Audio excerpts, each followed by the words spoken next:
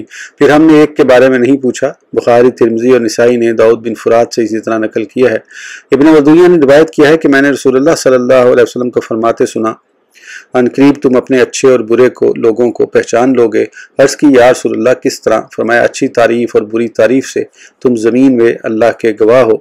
اسے ابن ماجہ نے ابو بکر بن شیبہ سے اور احمد نے یزید بن ہارون اور عبد الملک بن عمر سے، شری نے نافع بن ابن عمر سے روایت کیا ہے۔ قول تعالی، وما جعلنا القبلۃ التي كنت عليها على الذين هدى الله۔ اللہ تعالیٰ ارشاد فرما رہے ہیں، اے محمد ہم نے پہلے آپ کے لیے بیت المقدس کی طرف متوجہ ہونا شروع کیا، پھر ہم نے آپ کو کعبہ کی طرف پھیر دیا تاکہ پتہ چل جائے آپ میں سے متبع اور متی کون ہے، اور جس طرف آپ منہ کریں اس طرف منہ کرنے والا کون ہے۔ ممن ينقلب على عاقبیہ، یعنی اپنے دین سے مرتد ہوتے ہوئے، وَإِن كَانَتْ لَكَبِيرَةً، یعنی یہ فعل بیت المقدس سے بیت اللہ کی طرف منہ کرنا اگرچہ لوگوں کے دلوں میں بڑی بات ہے، لیکن وہ لوگ جنہیں اللہ نے ہدایت سے سرفراز فرمایا ہے انہیں رسول اللہ صلی اللہ علیہ وسلم کی تصدیق کا ایقان ہے، اور جو کچھ آپ لائے ہیں حق ہے، انہیں کوئی شک نہیں۔ اللہ جو چاہے کرتا ہے اور جو چاہے حکم فرماتا ہے۔ وہ جس چیز کے بارے میں چاہے بندوں کو مکلف بنا دے، جو چاہے منسوخ کر دے۔ حکمت تامہ اور حجت بالغہ اسی کو حاصل ہے، بخلاف ان لوگوں کے جن کے دلوں میں بیماری ہے۔ جب بھی کوئی نئی بات ہوتی ہے تو وہ تشکیک میں مبتلا ہو جاتے ہیں، جس طرح ایمان والوں کو ایقان اور تصدیق کی دولت سرمدی عطا ہوتی ہے، جیسے اللہ تعالیٰ کا ارشاد ہے، وَأَمَّا الَّذِينَ فِي قُلُوبِهِم مَّرَضٌ فَزَادَتْهُمْ رِجْسًا إِلَىٰ رِجْسِهِمْ۔ سورۃ توبہ۔